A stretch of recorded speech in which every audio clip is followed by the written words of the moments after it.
Yep, on the couch, enjoying my day today. It is a very exhausting week that I don't want to get into. And this is the last episode that we are going to do in this disarray. New studio is finished, new lighting, new mics, new setup, and I'm excited about it. Why am I doing it on the couch now? Because I just want to. Because the new setup is still not done. It'll be done next week. It'll be done when I get off and I'm done recording. I'm going to finish it. It is not quite done yet. I'm moving one of my entertainment centers or shelving. But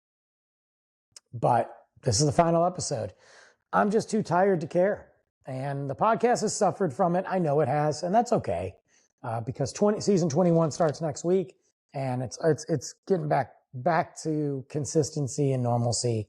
And the last several weeks have just been rough. So I'm ready for it though. And in the meantime, I'm on the couch. And honestly, I could go to bed right now. That's how tired I am. But whatever, right? It is what it is. We have Star Wars Day. May 4th is next Monday, right before Cinco de Mayo or Revenge of the 5th, which is also on Taco Tuesday. So it could be an all-week celebration. It could be a 2-day celebration. It's kind of really whatever you want it to be. But I wanted to talk about Star Wars. Normally I have Nick Luck on every year for the Star Wars celebration. Every year I bring him on. But I haven't been able to really get in touch with him. You know what I mean? I haven't been able, we connect quite a bit, but he's so busy. He's had some art shows come up, and I think there's just been so much stuff going on in our lives that we have not been able to connect. So unfortunately, he won't be on.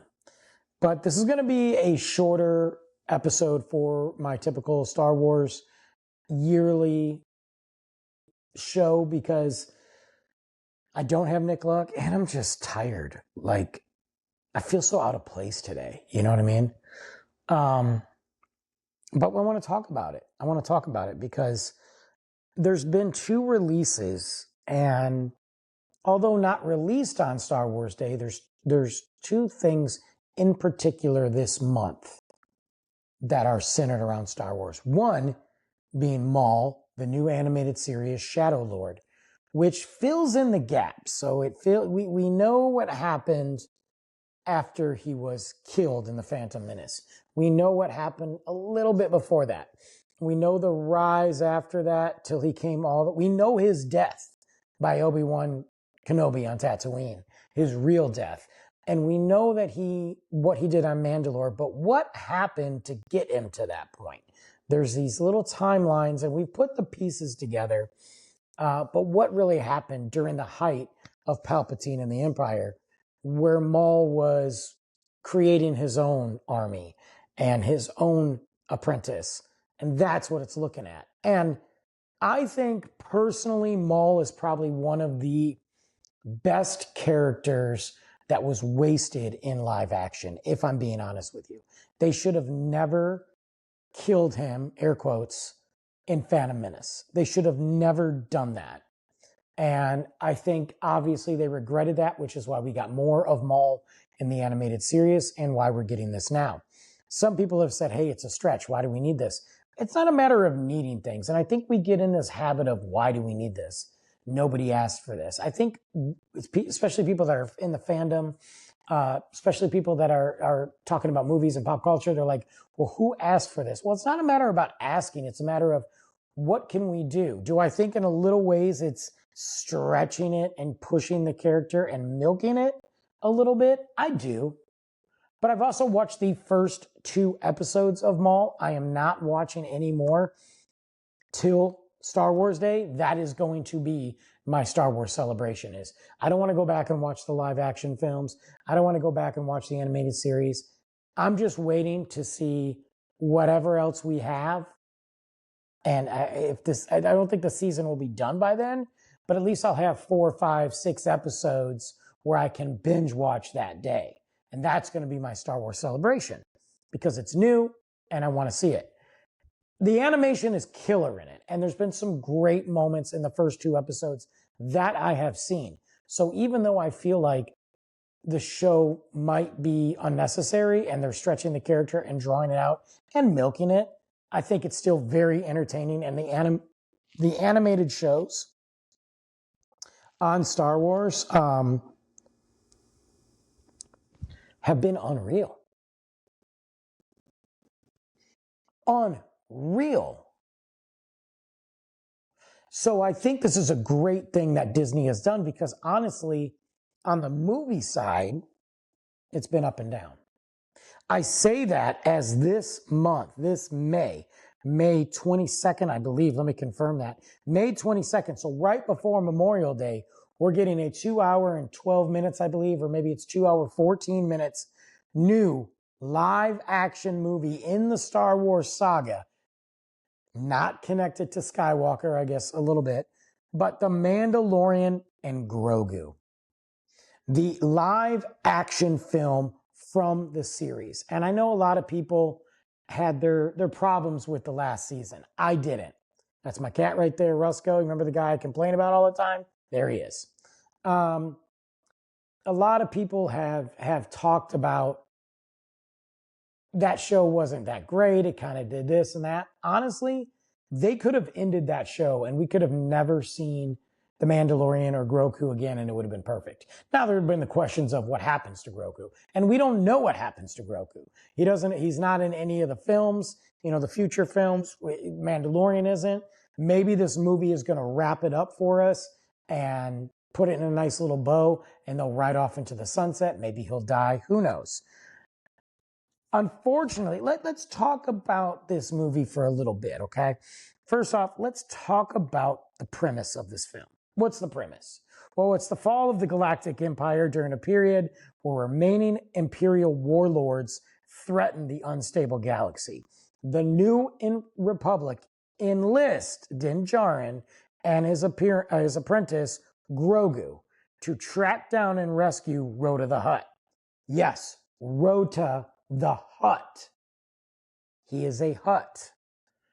In exchange for information from the Hutt clan on a new Republic target. Not Jabba. Jabba's dead. Rhoda. You know who Rhoda is. If you are not familiar with Rhoda the Hutt appeared in the animated series. He's much bigger now, obviously. He was in Clone Wars. Actually, the Clone Wars movie, or what have you, before it went into the animated series. And that was back in August 2008. Oh my God. Really? Wow. Anyway, so I didn't know that was 2008. Rhoda the Hutt, however, was younger during that scene or during that moment in Clone Wars. So now we're bringing a character back so that the Mandalorian's going to have some interactions with the new Hutts. We've seen him as a little tiny baby. I believe Ahsoka had him. This is Jabba the Hutt's infant son. He was barely old enough to remember Jabba. And if you see in the new Empire magazine photos, Rhoda the Hutt is big and he's pretty buff. He's not this big giant sloth. He's big, but I'm looking at him right now. He's ripped. And he looks like a gladiator. So they're tracking him down. Who kidnapped him? Who's hunting him? What information do they want? We are seeing some familiar things in Grogu and the Mandalorian, which I think is pretty cool. We're going to see the Imperial Walkers. We're going to see some of that. We're going to see kind of really the remnants of the fallen empire and essentially part of the rise of the First Order and how that's going to come to play. I think that's interesting. I don't know how much they're going to tie it in. I don't know how much they're going to lean into the First Order in those other films. I don't think you're going to see anything like about Kylo Ren or anything, but you're going to see some other very familiar characters from Clone Wars and some very familiar characters from that era in the Star Wars universe. My big question is, no, before we get into that, the teaser looked fun. The trailer gave us a little more. I've stopped watching it since. I don't want to be negative. I don't. I don't want to be so many people from the toxic fandom.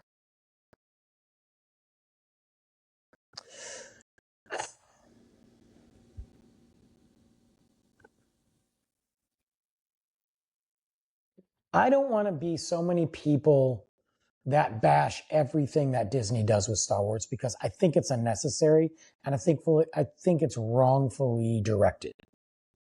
I'm not saying you can't critique it. I'm not saying you can't talk about it. I'm not saying you don't like that there aren't some things that you should bash.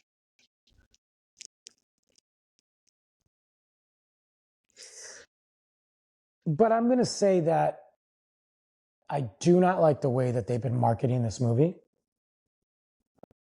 My cat's attacking my back. It's very much feels like a 1950s, 60s. Now coming to the screen, The Mandalorian and Grogu. Like it's an attraction. Like it's a circus show, like a sideshow. I don't like it. It's a buddy cop movie. And they're playing off the same jokes that they played throughout The Mandalorian. As Grogu has established his powers and as Grogu is understanding who he is and growing, they're still playing off the same jokes. Oh, look at, he likes to eat everything, or no, Grogu, don't do that. Like, just in the trailer that I've seen, and yes, I'm judging it off the trailer. That's all we can. I'm seeing the same jokes. Now, some of the action looks cool. Some of it doesn't look like a big budget film. Some of it looks like they were still running off the budget from the Mandalorian TV show, which is fine, or streaming show on Disney Plus, which is fine. But it's a big budget film. So I'm not saying that the special effects look bad. I'm just saying they don't look like the type of special effects that you would put in a big budget film. They very much look like the show, which is fine for streaming, but is it fine for seeing it on the big screen? I don't remember the projected budget. We can find out because I'm very curious. It's 2 hours and 12 minutes. Jon Favreau is the director of this. So, the people involved in this, I'm okay with. I have faith in them. But the budget for the film, it's not telling me right now, guys. Why would we cheap out? You know what I mean? Like, why would we cheap out on the special effects for a big budget film like this? So the movie, let's see, what's $5 million just to create Grogu. The puppet is $5 million. Jesus. This is supposed to be a big movie. And why am I just not? 166.4 million, almost $200 million is the budget. It is projected to make opening weekend 85 million.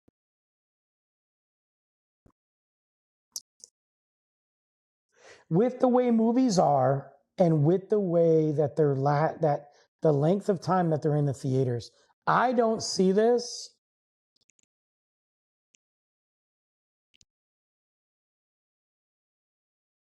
coming close to that. It's a modest budget for that film, and that could honestly be the saving grace of the film. As far as Disney's concerned, as far as Star Wars is concerned, with that budget, they could make it back relatively quick. The merchandise is out there. But I don't know if the excitement for this film is reaching. It feels very safe. It feels like there's no threat, there's no danger, there's no real dilemma at hand or objective at hand in this movie that's going to make me think that anything major is going to happen to Grogu or the Mandalorian. And unless you're doing another season or you plan on bringing these guys back for another film, you've got to almost end this story in this movie. Because if it's just another space buddy cop adventure, adventures in babysitting, what's the point? We just ended and then we're just going to assume that they just lived happily ever after, and that's why we didn't hear about them again. When you created 3 other movies, Grogu was 46, hypothetically speaking, when because remember they aged differently. When Yoda died, he was 46.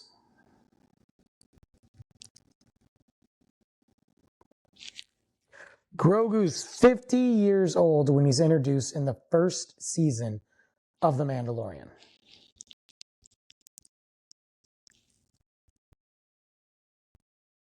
Which makes him roughly 2 to 3 years old of his species, which is why he acts the way he acts, because they live to be so old. As long as you're not slaughtered by the, Sith.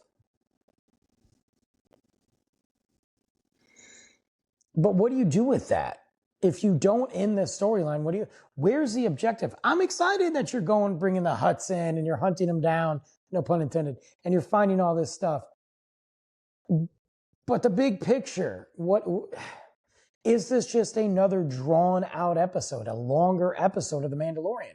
Is this one of those things like we're going to watch the movie, see it, be entertained, but walk out and say, yeah, it was good. It was good for a Mandalorian couple episodes. It wasn't good for a big budget film. And honestly, this is the first time that I'm not out here truly just stoked about it.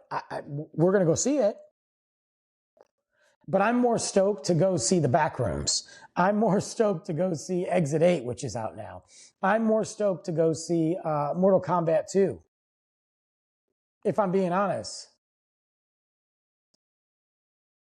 More stoked to see those than I am the Mandalorian and Grogu, and that should not be the case. Also, I hate the name, the Mandalorian and Grogu. When I first heard that name, I thought to myself, there is no way that they're going to leave that name on there. No way.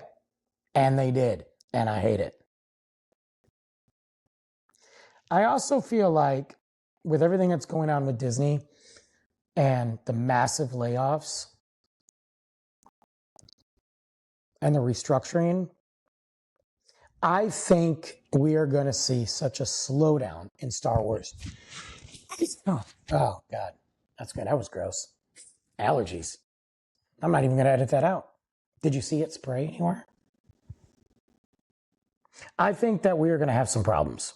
Now, here's what we have in Star Wars. We have The Mandalorian and Grogu.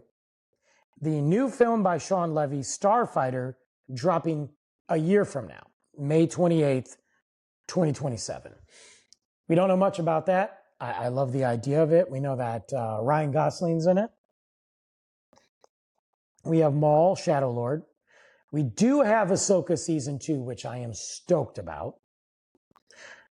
And I wanted Ahsoka Season 2 to lead into the Mandalorian and Grogu movie. I wanted the Mandalorian and Grogu movie to be the Thrawn, battle, heir to the Empire that we were going to see. And we would have Ahsoka and Mando and Grogu fighting Thrawn's army. And then that's how it ultimately ends, right? That would be great. But we're not getting that. We have a new Jedi Order movie, and they're bringing Rey back, allegedly. And of course, they've been trying to do Lando for a while, but I don't think that's going to happen. So, but let's look at that. Why do any of those things seem very exciting to you? What about another installment of Visions? I thought Star Wars Visions was great. I thought that what they did in those, it reminded me of the Animatrix. It reminded me of all these short little animated films that we got to see from these, darker or more adult movies. I loved it. But they're not doing it anymore.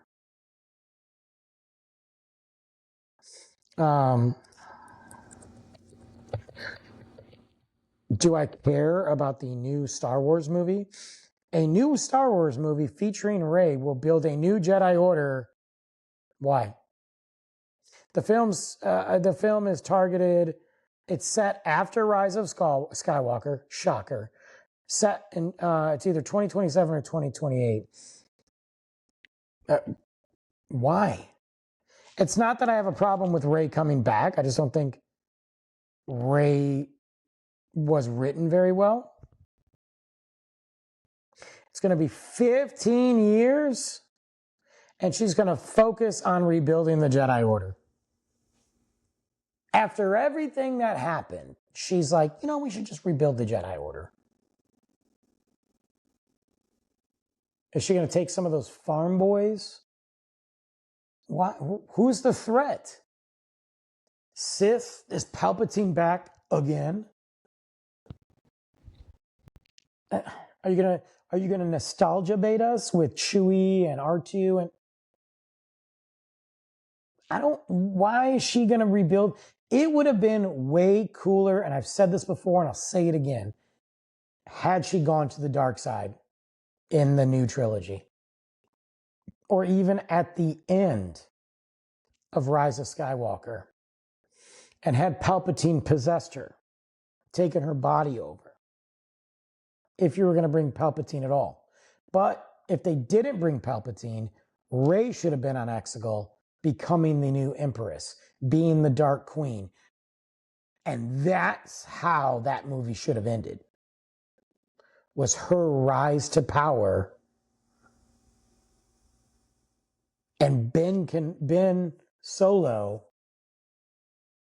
should have either been defeated, killed, and her rising to the dark side, or she rose to the dark side and they just had to get out of there. Now you have a story where you can write a couple more movies with a new villain being more extreme than Palpatine. She should have embraced her Palpatine. Not, I am every Jedi. I am Skywalker. No, you're not. And then the movie just sucked, and Ben sucked, and everything sucked. And now she wants to rebuild the Jedi Order, and the movie just sounds boring. It's not fair for me to say their script is not fully written yet because they had script issues. Shocker. And it's not out. We know nothing. But why not just do more animated stuff? Why not just do more visions? Why not, so that's why when I look at like what Maul did, I'm like, okay, I don't think we need Bad Batch stuff. They ended that very well, but there's other characters. There's other things that we could dive into from Star Wars.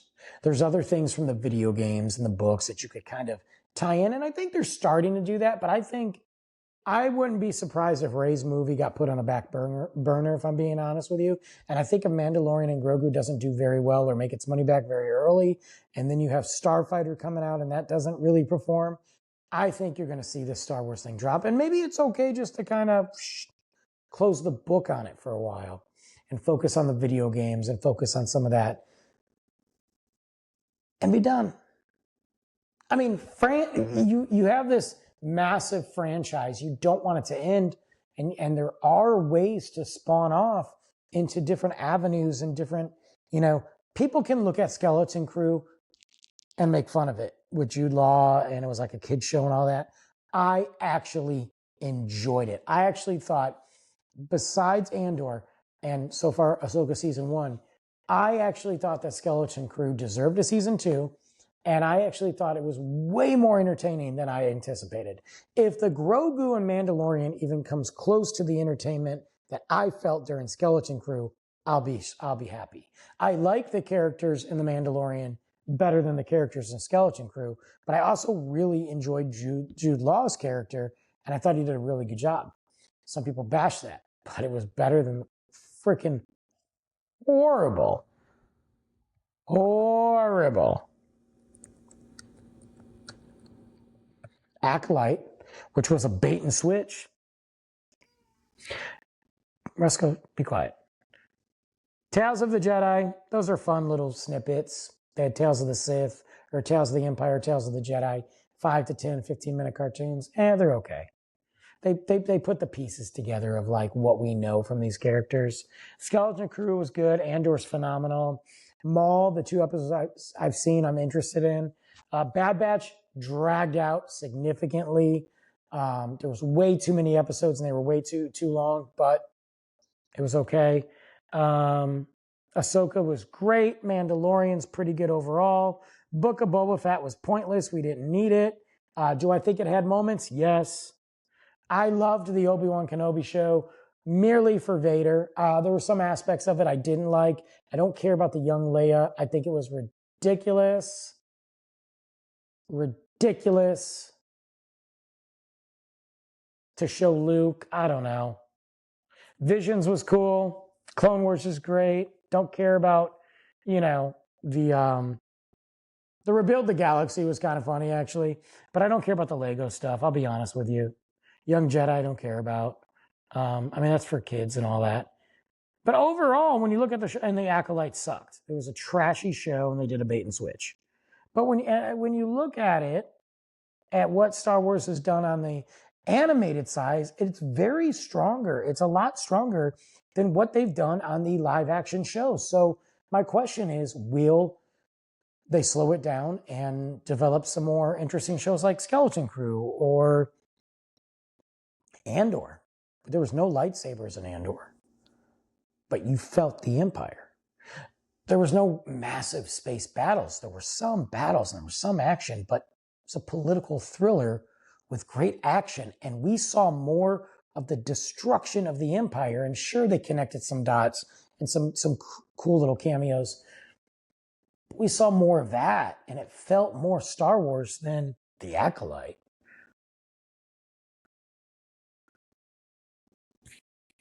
What do you guys think of The Mandalorian and Grogu?